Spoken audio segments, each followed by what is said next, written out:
Hey everybody, happy Homebrew Wednesday. It's Brad here at Wild Boys Brewery. Hope everybody's having a good week. Today what I got going on is I'm cleaning some kegs and some buckets and some carboys, and I'm going to be transferring the Sparkles Pale Ale over to my keg.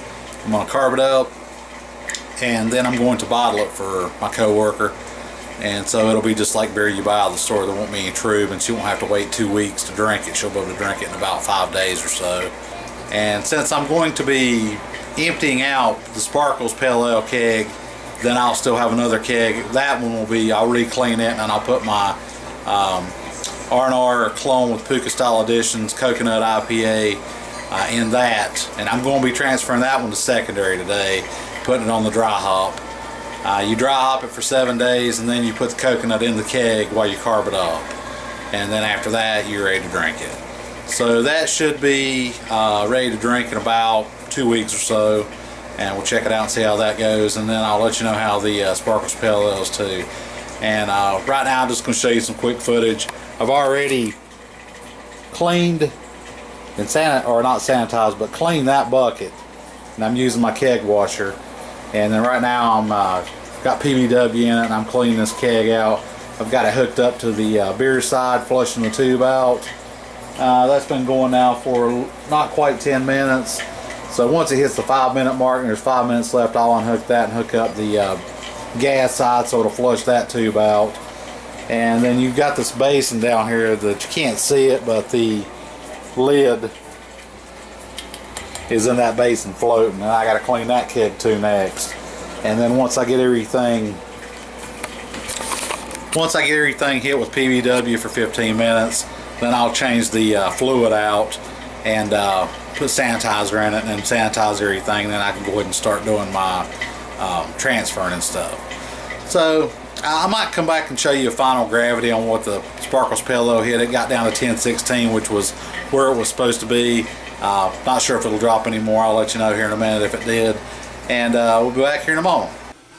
Okay, we got the Pale Ale being transferred into the keg, and I'll take a gravity sample on that here in just a moment.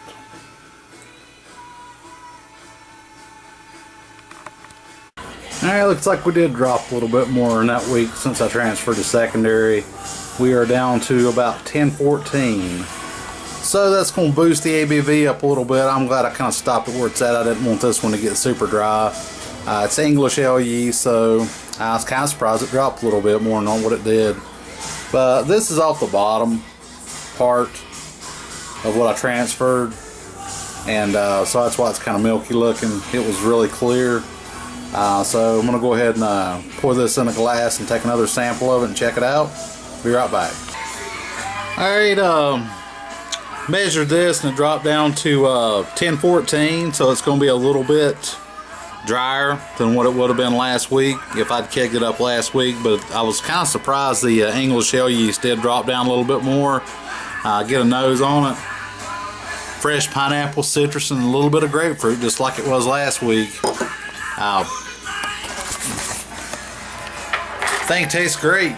Definitely going to be doing this one again. If you guys want to check out Sparkles Pale Ale, go to brewtube.com and look up Puka NC, and you'll see it listed under Sparkles Pale Ale. And if you also want to go back and view the brew day footage a couple weeks ago, probably about a month ago I guess, it's in there too, and there's a link to the recipe. Very nice. Here's my keg washer in action, flushing out the carboy I just transferred Sparkles Pale Ale out of. Right now I've got 1 gallon of water, and it's 1 tablespoon of PBW, and then you just let it run for 15 minutes. This one wasn't real bad because basically all I had was just a little yeast in the bottom of it. Basically what I do was put it in the sink, turned it upside down, sprayed it out with the wand to get all the crap out of it, and then just stick it on that thing for 15 minutes, and that'll get everything else out of it and clean it real good. And then after you get done clean everything with PBW, you empty out your reservoir, fill it back up with Star San, and then run them for about, it only has to have 2 minutes of contact. Most of you guys already know that. I do, like, if I'm doing the carboys, then I'll just do 5 minutes. And if I'm doing kegs, I'll also do 5 minutes on those. And basically, I've got two different gas. I've got a gas and a beer line here. And then I'll flush the dip tube out for 10 minutes if I'm cleaning. And then 5 minutes on the gas. And then when I sanitize, I do 3 minutes on the dip tube and 2 minutes or 3 minutes on the gas side.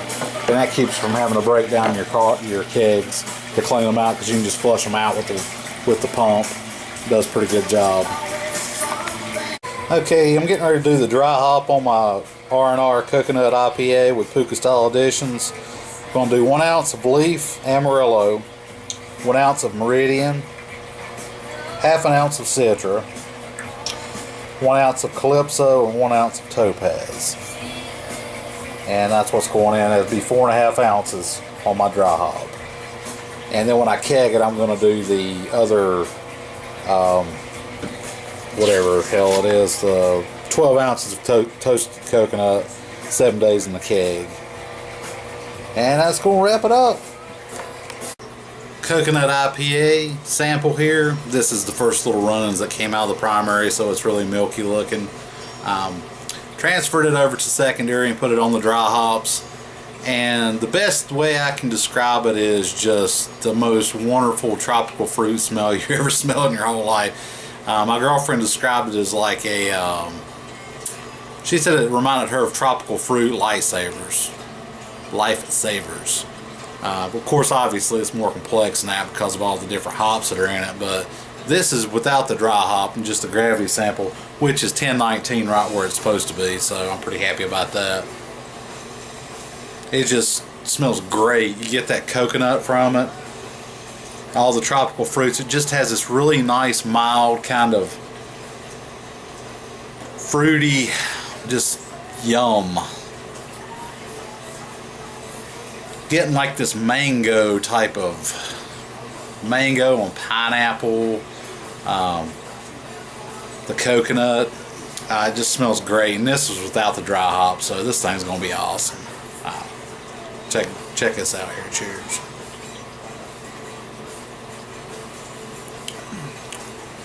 Oh wow, really get the coconut on this thing a lot more than I did off the Stone version, and it ain't even been hit with the second edition yet. Get this real nice mouthfeel from it, from the coconut, all the tropical fruit hops. It is just a wonderful flavor explosion going on.